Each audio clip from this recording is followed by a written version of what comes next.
Hello guys, let's start.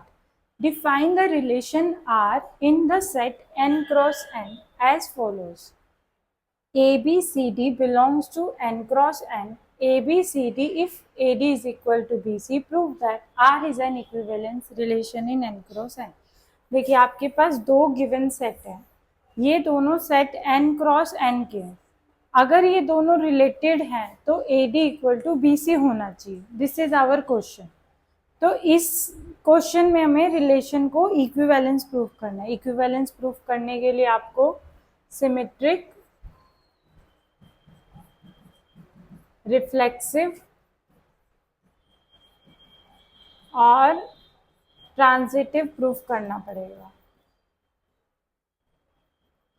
अब symmetric का rule ये होता है, अगर A B belongs to R then which implies B A also belongs to R.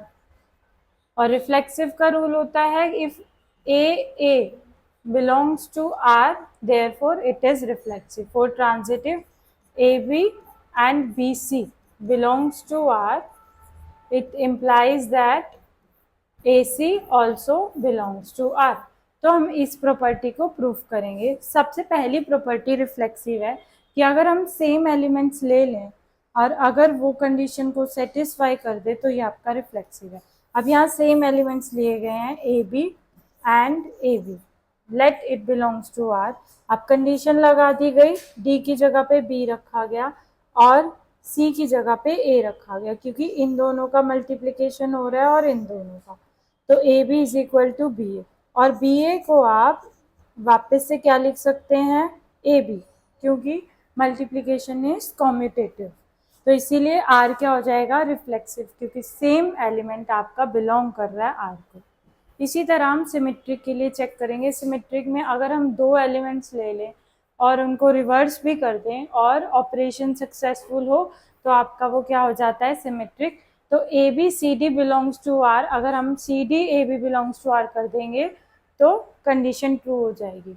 अब गिवन है A B C D belongs to R, it means condition A D into B C equate होगा. अब B C को आप यहाँ भी लिख सकते हैं और ए डी को यहाँ भी. बी सी को आप सी भी लिखेंगे और ए डी को ए डी. तो इसमें अरेंज करेंगे जब आप, तो आपका क्या आ जाएगा, सी डी और C D A B belongs to R. So R is symmetric. अब इसी तरह ट्रांजिटिव के लिए आपको क्या करना होता है, तीन एलिमेंट्स लेने हैं, A B C D E F.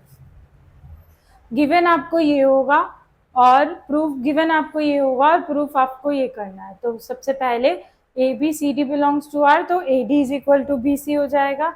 Late C D E F belongs to R, तो C F into D E हो जाएगा. देन इन दोनों इक्वेशंस को आपको मल्टीप्लाई करना है. जब आप मल्टीप्लाई करेंगे तो कॉमन एलिमेंट्स आपके क्रॉस आउट होते ही A F is equal to B E आ जाएगा. A F is equal to B E मतलब आपका ए बी और E F belongs to R. So this is an important question.